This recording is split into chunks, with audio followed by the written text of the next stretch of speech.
Уважаемый господин президент, Distinguished Mr. President, дамы и господа, ladies and gentlemen, переговоры с президентом Соединенных Штатов Америки negotiations with the President of the United States, Donald Trump, took place in a frank and business-like atmosphere.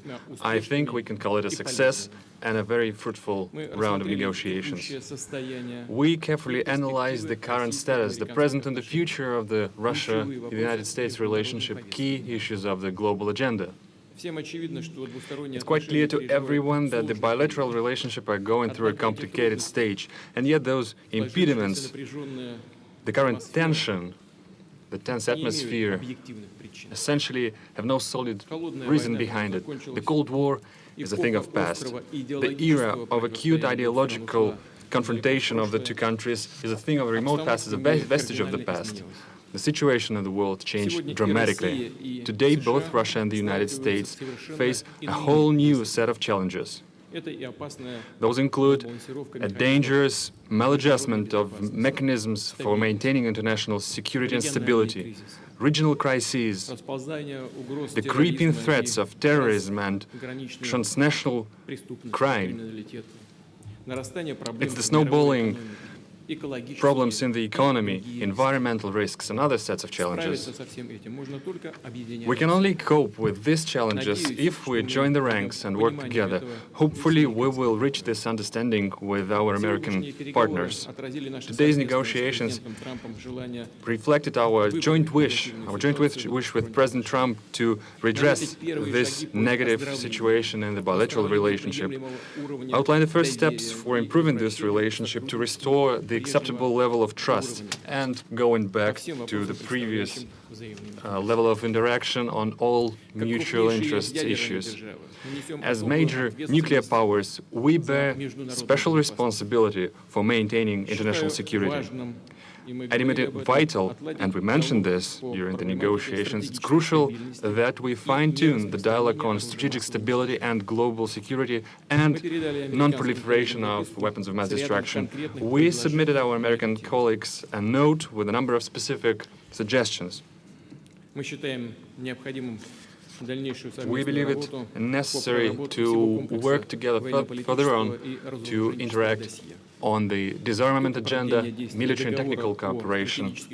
This includes the extension of the strategic offensive arms limitation treaty. It's the dangerous situation with the global American anti-missile defense system. It's the implementation issues with the INF treaty. And of course, the agenda of non-placement of weapons in space. We favor the continued cooperation in counterterrorism and maintaining cybersecurity. And I'd like to point out specifically that our special services are cooperating quite successfully together. The most recent example is their operational cooperation within the recently concluded World Football Cup. In general, the contacts among the special services should be put to a system-wide basis, should be brought to a systemic framework. I reminded President Trump about the suggestion to re-establish the working group on anti-terrorism. We also mentioned a plethora of regional crises. It's not always that our postures dovetail exactly, and yet overlapping and mutual interests abound. We have to look for points of contact and interact closer in a variety of international fora. Clearly, we mentioned the regional crisis, for instance, Syria. As far as Syria is concerned, the task of establishing peace and reconciliation in this country could be the first showcase example of the successful joint work. Russia and the United States apparently can act proactively and assume the leadership in this issue and organize the interaction to overcome humanitarian crisis and help Syrian refugees to go back to their homes. In order to accomplish this level of successful cooperation in Syria, we have all the required components. Let me remind you that both Russian and American military have acquired a useful experience of coordination of their action, established the operational channels of communication, which permitted to avoid dangerous incidents and unintentional collisions in the air and in the ground.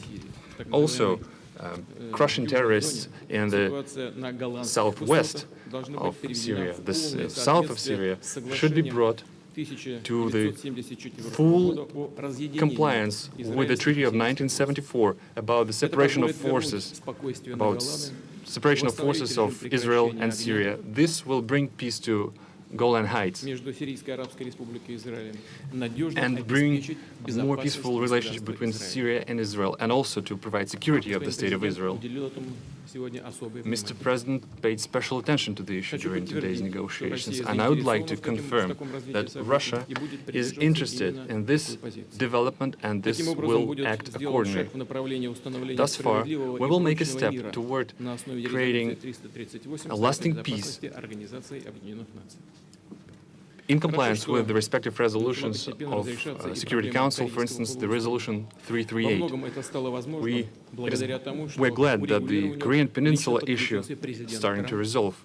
To a great extent, it was possible thanks to the personal engagement of President Trump, who opted for dialogue instead of confrontation. We also mentioned our concern about the withdrawal of the United States from the JCPOA.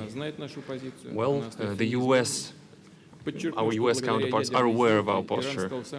Let me remind you that thanks to the Iranian nuclear deal, Iran became the most controlled country in the world. It's submitted to the control of IAEA. It effectively ensures the exclusively peaceful nature of Iranian nuclear program and strengthens the non-proliferation regime.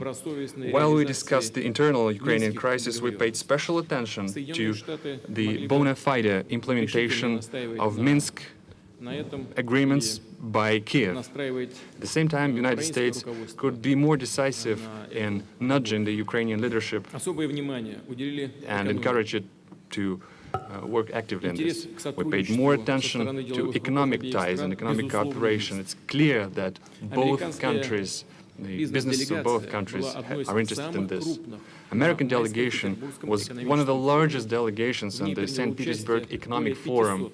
It featured over 500 representatives of American businesses. We agreed, me and President Trump, we agreed to create a high-level working group that would bring together captains of Russian and American business. After all, entrepreneurs and businessmen know better how to articulate this successful business cooperation. We'll let them think and make their proposals and suggestions in this regard.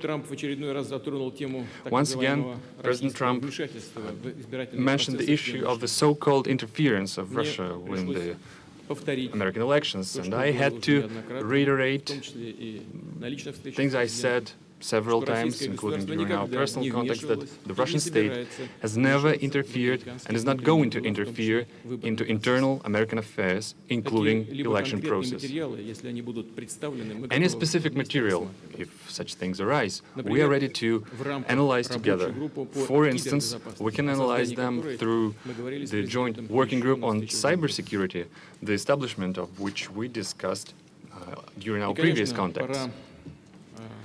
And clearly, it's past time we restore our cooperation in the cultural area, in the humanitarian area. As far as I think you know that recently we hosted the American Congressman delegation, and now it's perceived and portrayed almost as a historic event, although it should have been just a current affairs, just business as usual. And in this regard, we mentioned this proposal to the President.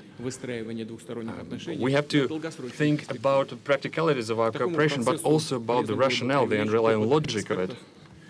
And we have to engage experts on bilateral relationship, who know history and the background of our relationship. The idea is to create an expert council that would include political scientists, prominent diplomats and former military experts on both countries who would look for points of contact between the two countries, that would look for ways on putting the relationship on the trajectory of growth.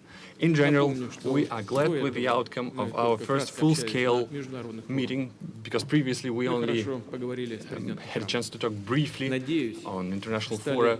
We had a good conversation with President Trump, and I hope that we start to understand each other better, and I'm grateful to Donald for it. Clearly, there are some challenges left when we were not able to clear all the backlog, but I think that we made a first important step in this direction. And in conclusion, I want to point out that this atmosphere of cooperation is something that we are especially grateful for to our Finnish hosts. We're grateful for Finnish people and Finnish leadership for what they've done. I know that we've caused some inconvenience to Finland, and we apologize for it. Thank you for your attention. Thank you. Thank you very much. Thank you. I have just concluded a meeting with President Putin on a wide range of critical issues for both of our countries. We had direct, open, deeply productive dialogue. Went very well. Before I begin, I want to thank President Niinisto of Finland for graciously hosting today's summit. President Putin and I were saying how lovely it was and what a great job they did. I also want to congratulate Russia and President Putin for having done such an excellent job in hosting the World Cup. It was really one of the best ever. And your team also did very well. It was a great job. I'm here today to continue the proud tradition of bold American diplomacy. From the earliest days of our republic, American leaders have understood that diplomacy and engagement is preferable to conflict and hostility. A productive dialogue is not only good for the United States and good for Russia, but it is good for the world. The disagreements between our two countries are well known, and President Putin and I discussed them at length today. But if we're going to solve many of the problems facing our world, then we're going to have to find ways to cooperate in pursuit of shared interests. Too often in both recent past and long ago, we have seen the consequences when diplomacy is left on the table. We have also seen the benefits of cooperation. In the last century, our nations fought alongside one another in the Second World War. Even during the tensions of the Cold War, when the world looked much different than it does today, the United States and Russia were able to maintain a strong dialogue. But our relationship has never been worse than it is now. However, that changed as of about 4 hours ago. I really believe that. Nothing would be easier politically than to refuse to meet, to refuse to engage, but that would not accomplish anything. As president, I cannot make decisions on foreign policy in a futile effort to appease partisan critics or the media, or Democrats who want to do nothing but resist and obstruct. Constructive dialogue between the United States and Russia affords the opportunity to open new pathways toward peace and stability in our world. I would rather take a political risk in pursuit of peace than to risk peace in pursuit of politics. As president, I will always put what is best for America and what is best for the American people. During today's meeting, I addressed directly with President Putin the issue of Russian interference in our elections. I felt this was a message best delivered in person. Spent a great deal of time talking about it, and President Putin may very well want to address it and very strongly, because he feels very strongly about it, and he has an interesting idea. We also discussed one of the most critical challenges facing humanity, nuclear proliferation. I provided an update on my meeting last month with Chairman Kim on the denuclearization of North Korea, and after today, I am very sure that President Putin and Russia want very much to end that problem, going to work with us, and I appreciate that commitment. The President and I also discussed the scourge of radical Islamic terrorism. Both Russia and the United States have suffered horrific terrorist attacks, and we have agreed to maintain open communication between our security agencies to protect our citizens from this global menace. Last year, we told Russia about a planned attack in St. Petersburg, and they were able to stop it cold. They found them, they stopped them, there was no doubt about it. I appreciated President Putin's phone call afterwards to thank me. I also emphasized the importance of placing pressure on Iran to halt its nuclear ambitions and to stop its campaign of violence throughout the area, throughout the Middle East. As we discussed at length, the crisis in Syria is a complex one. Cooperation between our two countries has the potential to save hundreds of thousands of lives. I also made clear that the United States will not allow Iran to benefit from our successful campaign against ISIS. We have just about eradicated ISIS in the area.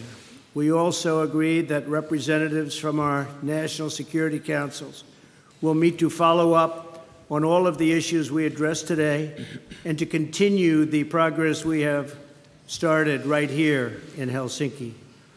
Today's meeting is only the beginning of a longer process, but we have taken the first steps toward a brighter future and one with a strong dialogue and a lot of thought.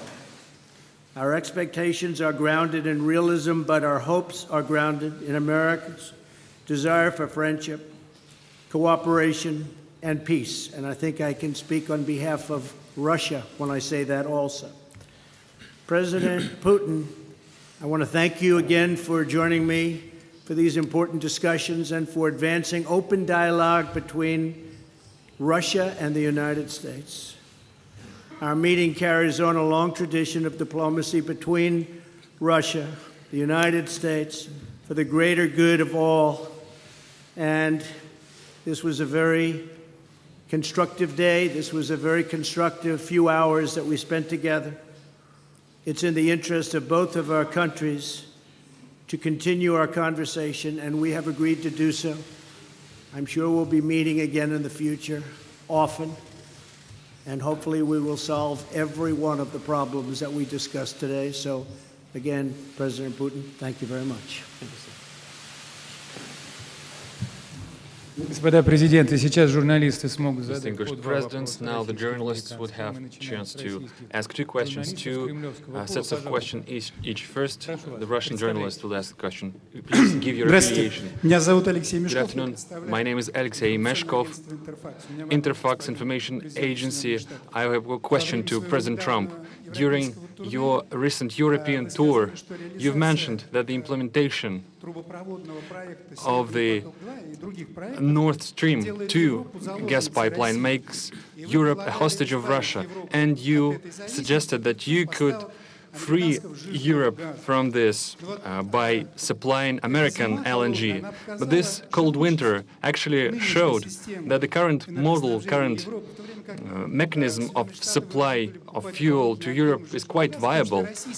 At the same time, as far as I know, US had to buy even Russian gas for Boston. I have a question. The implementation of your idea has a political tinge to it, or is it a practical one? Because there will be a gap formed in the supply and demand mechanism. And first, it's the consuming countries who will fall into this gap. And the second question, before the meeting with President Putin, you called him an adversary, a rival, and yet you expressed hope that you will be able to bring this relationship to a new level. Did you manage to do this? You know, actually, I called him a competitor, and a good competitor he is. And I think the word competitor is it's a compliment. I think that we will be competing when you talk about the pipeline. I'm not sure necessarily that it's in the best interests of Germany or not, but that was a decision that they made. We'll be competing. As you know, the United States is now, or soon will be, but I think it actually is right now the largest in the oil and gas world. So we're going to be selling LNG, and we'll have to be competing with the pipeline. And I think we'll compete successfully, although there is a little advantage locationally. So I just wish them luck. I mean, I did. I discussed with Angela Merkel in pretty strong tones. But I also know where they're all coming from. And they have a very close source. So we'll see how that all works out. But we have lots of sources now, and the United States is much different than it was a number of years ago when we weren't able to extract what we can extract today. So today we're number one in the world at that, and I think we'll be out there competing very strongly. Thank you very much. If I may, I throw in some 2 cents. We talked to Mr. President, including this subject as well. We are aware of the stance of President Trump, and I think that we, as a major oil and gas power, and the United States is a major oil and gas power as well, we could work together on regulation of international markets, because neither of us is actually interested in the plummeting of the prices. And the consumers will suffer as well, and the consumers in the United States will suffer as well, and the shale gas production will suffer. Because beyond a certain price bracket, it's no longer profitable to produce gas. But we are interested in driving prices up, because it will drain juices, life juices, from all other sectors of the economy, from nation building, etc. So we do have space for cooperation here. That's the first thing. Then about the Nord Stream 2. Mr. President voiced his concerns about the possibility of disappearance of transit through Ukraine, and I reassured Mr. President that Russia stands ready to maintain this transit. Moreover, we stand ready to extend this transit contract that is about to expire next year, in case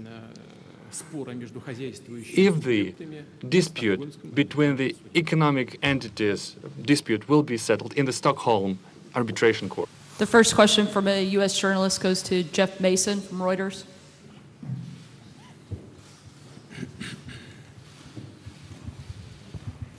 Thank you.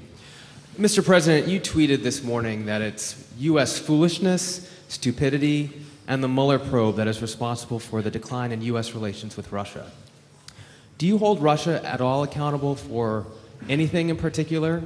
And if so, what would you consider them that they are responsible for? Yes, I do. I hold both countries responsible. I think that the United States has been foolish. I think we've all been foolish. We should have had this dialogue a long time ago, a long time, frankly, before I got to office.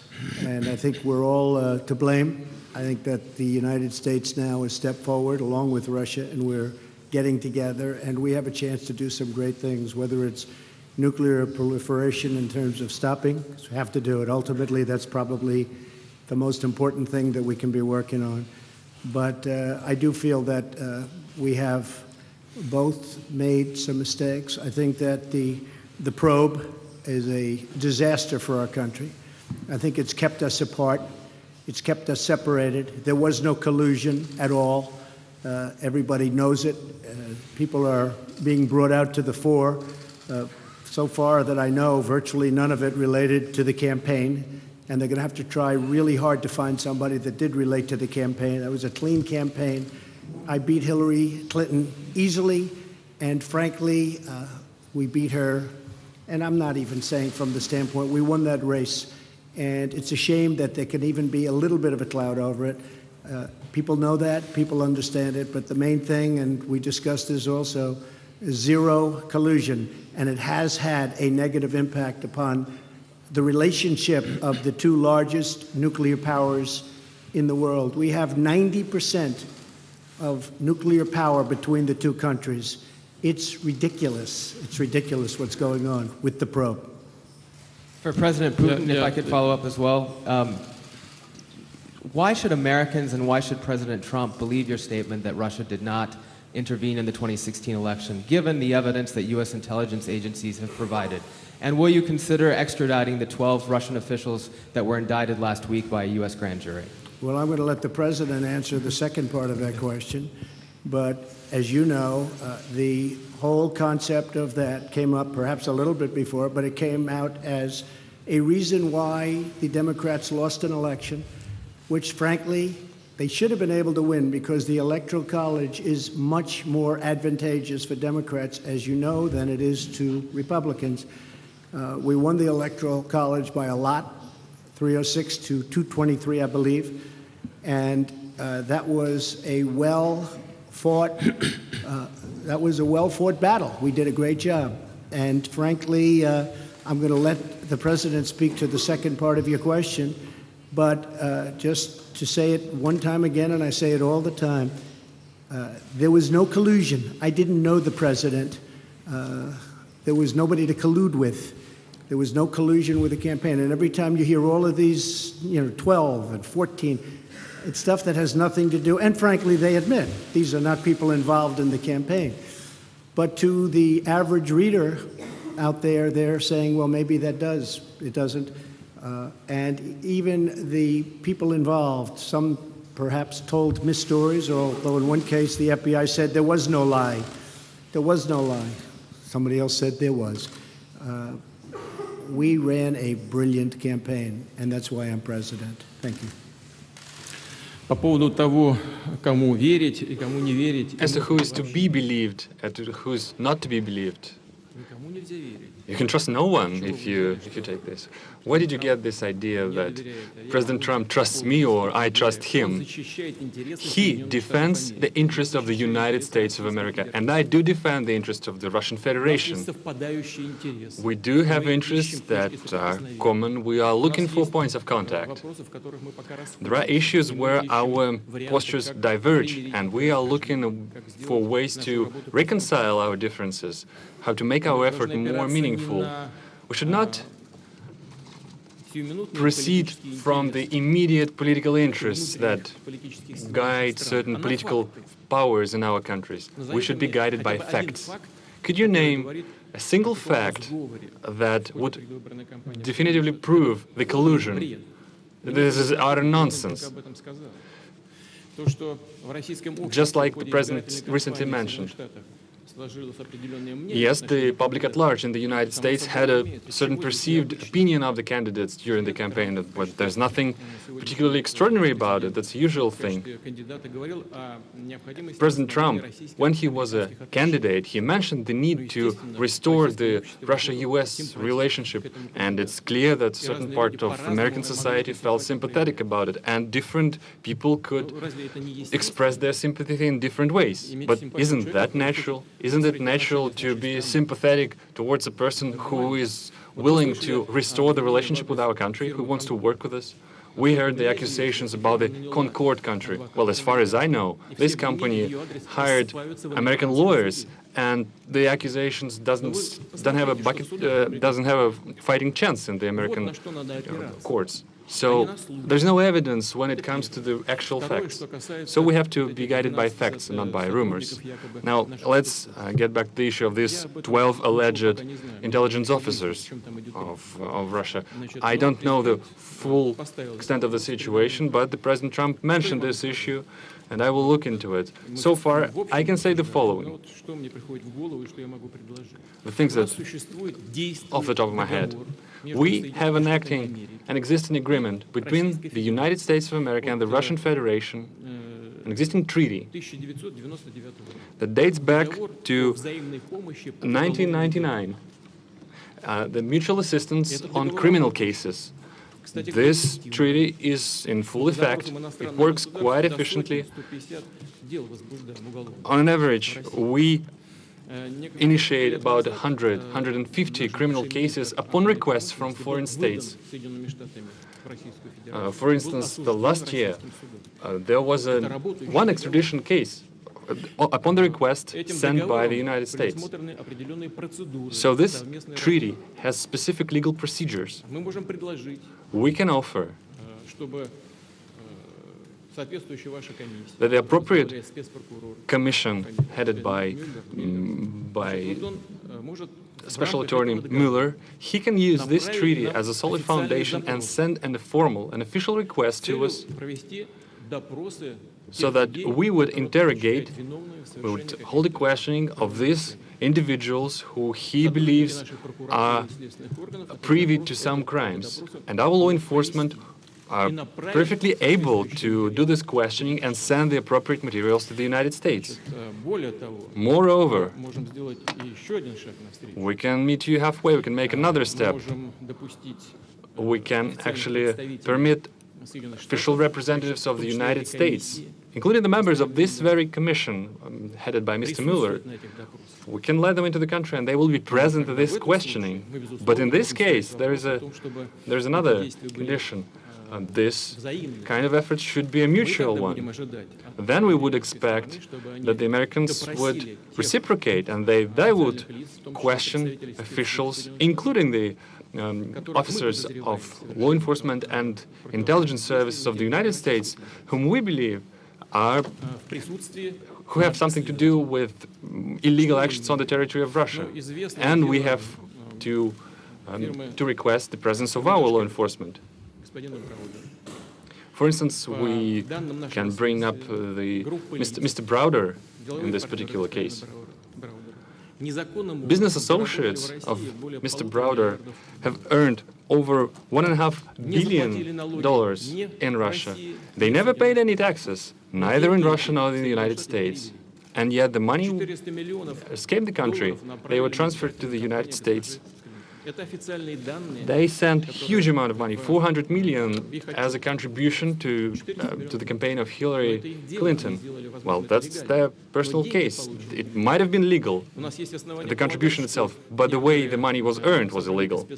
So we have a solid reason to believe that some intelligence officers accompanied and guided these transactions. So we have an interest of questioning them. But we can that could be a first step, and we can also extend it. Options abound, and they all can be found in an appropriate legal framework. Trump to win the election, and did you direct any of your officials to help him do that? Yes, I did. Yes, I did. Because he talked about bringing the US-Russia relationship back to normal. Продолжаем. Я думаю, вполне вопросы 3 может задать кто-то из российского пула. I think there can be 3 questions from the Russian pool. Russia Today, you have the floor. Спасибо большое. Thank you so much. Добрый вечер. Меня зовут Good evening to everyone. My name is Ilya Petrenko, телеканал RT. RT First TV question channel. for Mr. Trump in English. Mr. President, would you please go into the details of possibly any specific arrangements for the U.S. to work together with Russia in Syria, if any of these kind of arrangements were made today or discussed? И если позволите, Владимир Владимирович, тоже вопрос на русском. My question to President Putin in Russian. Since we brought up the issue of football several times, I used the football language. Mr. Pompeo mentioned that when we talk about the Syrian cooperation, the ball is in the Syrian court. Mr. Putin, in the Russian court, is it true? And how would you use this fact, the having the ball? Well, I guess I'll answer the first part of the question. We've worked with Israel long and hard for many years, many decades. I think we've never has any country been closer than we are. President Putin also is helping Israel, and we both spoke with Bibi Netanyahu, and they would like to do certain things with respect to Syria, having to do with the safety of Israel. So in that respect, we absolutely would like to work in order to help Israel, and Israel will be working with us, so both countries would work jointly. And I think that when you look at all of the progress that's been made in certain sections with the eradication of ISIS, we're about 98%, 99% there, and other things that have taken place that we've done, and that, frankly, Russia has helped us with in certain respects. But I think that working with Israel is a great thing, and creating safety for Israel is something that both President Putin and I would like to see very much. One little thing I might add to that is the helping of people. Helping of people, because you have such horrible, if you see, and I've seen reports and I've seen pictures, I've seen just about everything. And if we can do something to help the people of Syria get back into some form of shelter and on a humanitarian basis, and that's what the word was, really, a humanitarian basis. I think that both of us would be very interested in doing that, and we will do that. Okay? Thank you very much. Excuse me, but for now, no specific agreements, for instance, between the militaries? Well, our militaries do get along. In fact, our militaries actually have gotten along probably better than our political leaders for years, but our militaries do get along very well, and they do coordinate in Syria and other places. Okay? Thank you. Yes, we did mention this. We mentioned the humanitarian track of this issue. Yesterday, I discussed this with French President Mr. Macron, and we reached an agreement that together with European countries, including France, we will step up this effort. On our behalf, we provide military cargo aircraft to deliver the humanitarian cargo. And today I brought up this issue with President Trump. I think there is plenty of things to look into. The crucial thing here is that a huge amount of refugees are in Turkey, in Lebanon, in Jordan, in the states that border are adjacent to Syria. If we help them, the migratory pressure upon the European states will be decreased manifold. And I believe it's crucial from any point of view, from humanitarian point of view, from the point of view of helping people, helping the refugees. And in general, I agree, I concur with President Trump. Our military cooperate quite successfully together. They do get along, and I hope they will be able to do so in future. We will keep working in the Astana format, I mean Russia, Turkey, and Iran, which I informed President Trump about. But we do stand ready to link these efforts to the so-called small group of states, so that the process would be a broader one, it would be a multidimensional one, and so that we will be able to maximize our fighting chance to get the ultimate success in the issue of Syria. And speaking about having the ball in our court in Syria, President Trump has just mentioned that we've successfully concluded the World Football Cup. Speaking of the football, actually, Mr. President, I'll give this ball to you, and now the ball is in your court. All the more that the United States will host the World Cup in 2026.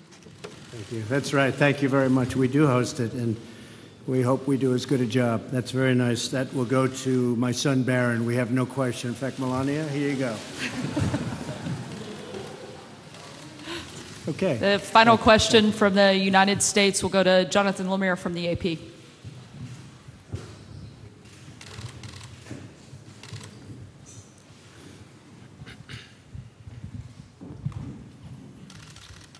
Thank you. Question for each president. President Trump, yes. You first. Just now, President Putin denied having anything to do with the election interference in 2016. Every U.S. intelligence agency has concluded that Russia did. My first question for you, sir, is who do you believe? My second question is, would you now, with the whole world watching, tell President Putin, would you denounce what happened in 2016, and would you warn him to never do it again? So let me just say that we have two thoughts. You have groups that are wondering why the FBI never took the server. Why haven't they taken the server? Why was the FBI told to leave the office of the Democratic National Committee? I've been wondering that. I've been asking that for months and months, and I've been tweeting it out and calling it out on social media. Where is the server? I want to know, where is the server, and what is the server saying? With that being said, all I can do is ask the question. My people came to me, Dan Coates came to me, and some others. They said they think it's Russia. I have President Putin. He just said it's not Russia.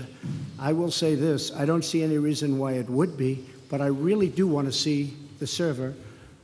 But I have confidence in both parties. I really believe that this will probably go on for a while, but I don't think it can go on without finding out what happened to the server.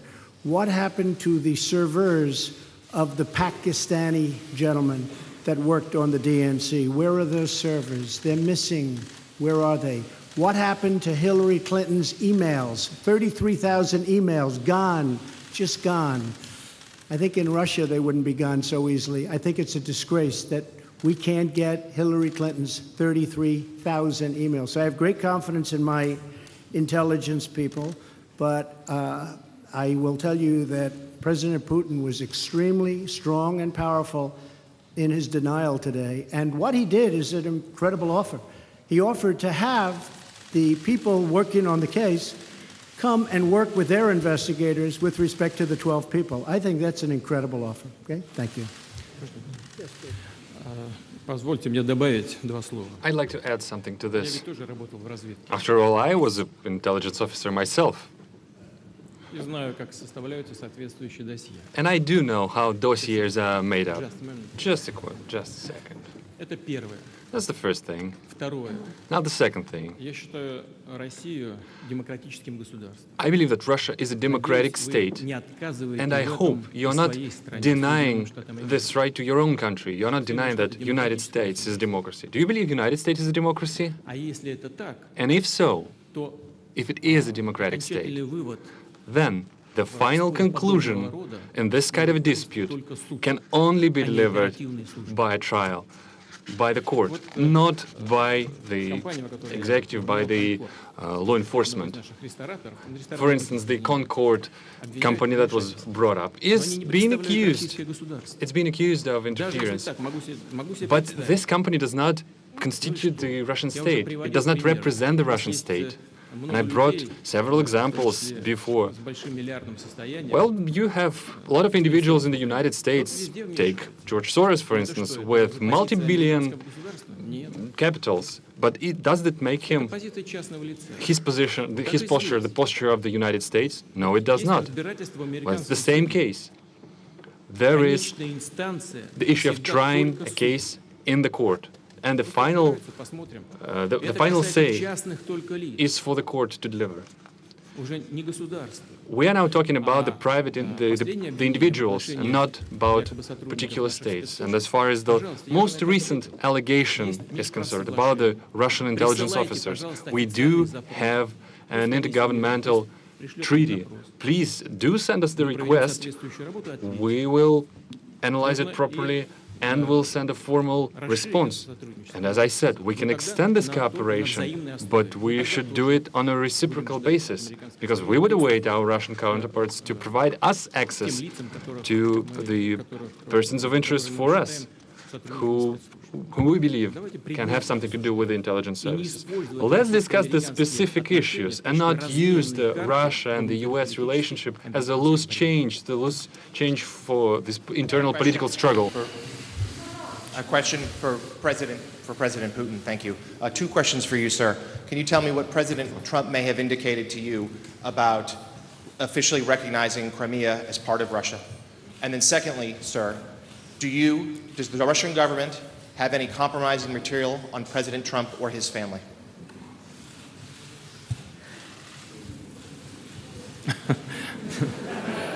Значит, президента Трампа President Trump and, well, posture of President Trump on Crimea is well known, and he stands firmly by it. He continue to maintain that it was illegal to annex it. Our viewpoint is different. We held a referendum in strict compliance with the UN Charter and the international legislation. For us, this issue, we put paid to this issue. And now to the compromising material. Yeah, I did hear these rumors that we allegedly collected compromising material on Mr. Trump when he was visiting Moscow. Well, distinguished colleague, let me tell you this. When President Trump visited Moscow back then, I didn't even know that he was in Moscow. I treat President Trump with utmost respect. But back then, when he was a private individual, a businessman, nobody informed me that he was in Moscow. Well, let's take St. Petersburg Economic Forum, for instance. There were over 500 American businessmen, the high-ranking, the high-level ones. I don't even remember the last names of each and every one of them. Well, do you remember, do you think that we try to collect compromising material on each and every single one of them? Well, it's difficult to imagine another nonsense of a bigger scale than this. Well, please just disregard these issues and don't think about this anymore again. And I have to say, if they had it, it would have been out long ago. And if anybody watched Peter Strzok testify over the last couple of days, and I was in Brussels watching it, it was a disgrace to the FBI, it was a disgrace to our country, and you would say that was a total witch hunt. Thank you very much, everybody. Thank you.